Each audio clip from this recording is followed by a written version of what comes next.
Hello mga Mars! Welcome back to my channel, Karin's Scope Station here. Disclaimer, itong photo na isi-share ko sa inyo, hindi ko po pagmamay-ari at i-credit natin ang mga owner nito.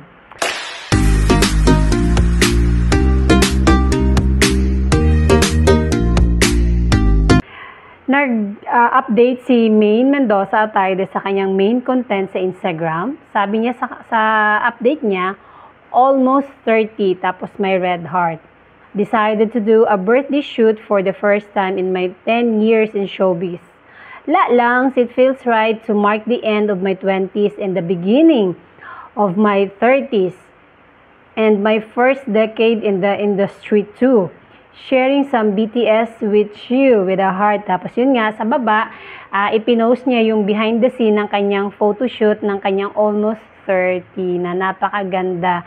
And then, nag-post din siya ng 5 photos sa kanyang Instagram. Ang sexy ng likod. So sexy, so gorgeous talaga ni Maine. At may caption itong almost 30. Tapos may black heart. And then sa kanyang Instagram story, i-share niya ang ibinigay sa kanya or gift sa kanya ni Chamito na 30 clover chips. Ayan o. 30 clover chips fave. Lol, thanks sis at Chamito Aguidan. Ayan, favorite pala niya itong chichirya na to. Hindi ko nasali sa video ko kahapon na si Chamito ay nandoon din at nagbigay din siya ng wish para sa kanyang sis na friend na si Maine Mendoza Atayde at napaiyak pa nga ito. And then binigyan pala si Maine kahapon ng drumstick dahil marunong palang mag-drum si Maine. And Coldplay ang kanyang ginawa palang drums noon. Kaya sana kahapon nabigyan din siya ng ng pagkakataon na kahit paano tumugtog. And sana balikan niya ang kanyang love sa pagda-drums, no, mga Mars. And then bukas ay talagang birthday na po talaga ni Mrs. Maine Mendoza Atayde. Trending na trending po ang pag-guest ni Arjo Atayde kahapon sa Itbulaga. Walang kaalam-alam si Mrs. na si Mister ay nanunood doon sa dressing room habang siya ay tatawagin na kung kailan siya lalabas. Nanunood. Pero alam mo ba mga Mars, sa sobrang busy nga ni Arjo, dahil yung kahapon ay nag-live pa sila sa kanyang Facebook page, yung Congressman Arjo Atayde, dahil may pa-fundan po sila kahapon doon sa Quezon City Circle. Nangyari po yun kasama nga ang kanyang parents. Kaya 'di ba ang parents ni Arjo hindi nakapagbigay ng hindi nakapunta sa live, nagbigay na lang ng greetings video dahil nandun nga sila sa pa-fundan nila. Pero si Arjo, gumawa siya ng paraan para talagang pumunta ng live doon at magbigay na ma-surprise ang kanyang asawa na hindi niya akalain na pupunta nga si Arjo dahil meron nga siyang ginawa na may ginawa ang action agad na pa-fundan kahapon sa Quezon City. Akalain mo yun, no? Kaya nga 'di ba gulat na gulat si Mrs. nung lumabas ang kanyang mister. Ay naku mga Mars, nakakatuwa lang talaga.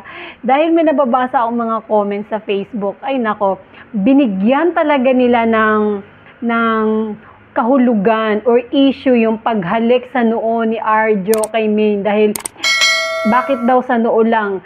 Ibig sabihin, hindi daw talaga totoong mag-asawa o magkarelasyon ang dalawa. Tapos, kitang-kita daw sa video, sa TV, na malayo ang agwat ng pag-upo nila. Hindi daw magkadikit.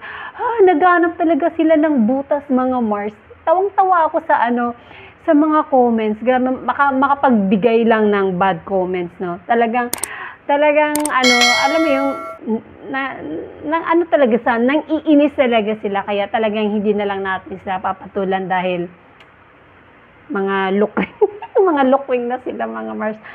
And I'm sure magkakaroon ng birthday party si Maine, pero I'm sure bonggacious ito. Kung last year ay bongga, mas bonggacious ito dahil nga ika-30th birthday niya.